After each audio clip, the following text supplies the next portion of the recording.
Sasa mimi kama mteule nashukuru sana siku ya leo Friday. Sijaiona Friday kama ya leo. Haswa saa hii saa 6. Tumefika kwa lineup. Wakatupanga vizuri na hata sisi wa Kristo hatujaiona vituko kama hiyo. Tumekula inshallah. Sasa kitu moja tu yenye Waislamu walinikosea hapo ndani. Ati hakuna kupepa chakula. Nikashangaa kabisa nikasema sasa. Lakini nashukuru Waislamu. Amina. Bali wako nashukuru Waislamu kabisa. Amina. Tumeshipa, tumekula na sina lingine la kuongezea. Ni kusema tu asante. Asante mwami. Hivyo. Sasa tumetembea. Venye ndugu yangu ametangulia kusema hapa, tuliamuka alfajiri na alfajioni. Yes. Tukaenda kwa sherehe hiyo ya sikukuu ya Waislamu, Christmas yao. Walisema jina ya Christmas yao inaitwaje?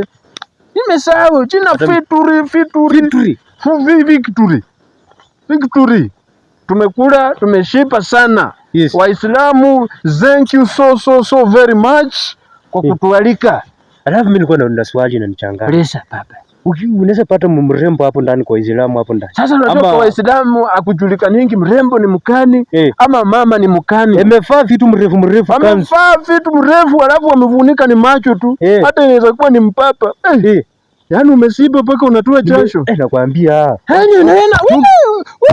Wewe mnakuwa na tione hii utambi yako. Hii si utambi. Hii ni chakula yenye nimepepea hapa. Hii ni stock ya kesho. Kesho kutwa. Sikuli. Wewe ukuli. Mimi ni tumachi tu. Tumachi tu. Hawa jamaa wangekuwa na sikukuu kila siku papa. Mambo ingekuwa smart. Unaona venye tumekula? Sikukuu ingekuanga kila Friday wa Waislamu. Hii unajua hata nilikuwa na plan B. Na unajua hata ulikuwa umekonda lakini sio unaona nimeona kitoko lakini. Malongo umesikilia nini? Ngoja acha nikuulize swali. Acha story ya leo.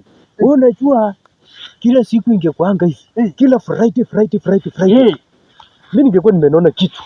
Kichwa ningekuwa na akili extra.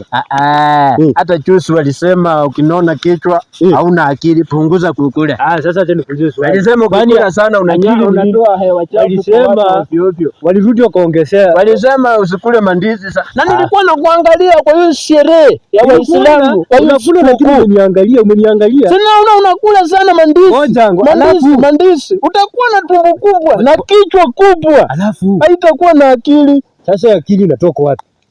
Walisema walikuja kuongezea. Hata rais mwenyewe alisema msikule sana, mtakuwa na matumbo kubwa, muende gym. Walikuja kuongezea ati akili ni nini? Akili ni nywele. Kwani umefaa hii na akili ni nywele. Sasa unajua mimi nilinyoa, baada ya kunyoa nikaona akili sina akili. Nilinyoa akili ikapotea. Sasa nikakosa akili. Lakini tulinona. Sasa wakati nimeweka hii inaitwa kofia. Si kofia. Hii ni ya Waislamu. Inaitwa tahbihi. Lakini wewe si umeapishwa tu juzi. Haina shida. Wewe ulisikia leo ni Friday. Umesikia leo ni Friday na jana ilikuwa Alhamisi. Lakini mbona unasema ukweli? Najua hii dunia lazima ukiwa mchanja ndio. Unakuwa mchanja ndio faulu. Usipokuwa mchanja huwezi faulu. Tumekula. Wale ambao hawajafika tumekula sana. Tukakula sana. Tumepaka tukashipa. Ambia Waislamu kitu. Waislamu nawaambia shukrani kwa ajili ya kutualika. Mimi na ndugu yangu hapa mteule tumekula sana. Tumekunywa. Alafu unajua Waislamu wanakuwa na shida moja. Shida gani baba? Waislamu unawapea sifa alafu wataka kukufuatilia. Hata wataka kukonga uka like. Hebu waambie wanatuma kufuata wapi? Waislamu tunawapa pongezi. Na kitu yenye tunataka kwanza. Jaribu kukonga hiyo plus. Jaribu kukonga like pale YouTube usikose kusubscribe. Pale Facebook usikose kutufollow. Na TikTok na usikose kufollow na like na nani pale TikTok wafollow nani? Wacha wafollow tu. Mteule wa TikTok. Alafu tuko na nani hapo mwenzetu? Pale Facebook Kitale Film Production. Nilikuwa nimekosea. Na pale YouTube pia Kitale Film Production. Tuko pale. Don't miss to subscribe. Leo tumerudi kwa Waislamu kwanza. Tuache kwanza Wakristo na au matini zingine tuache kwanza. Leo nataka tulemewe Waislamu. Amina. Kitale Film Production. Don't miss to subscribe. don't miss to follow, don't miss to like. Hiyo ndio kitu important sana. Umesahau kuongeza juu. Mteule pale YouTube, mteule wa TikTok, Facebook, mteule wa TikTok.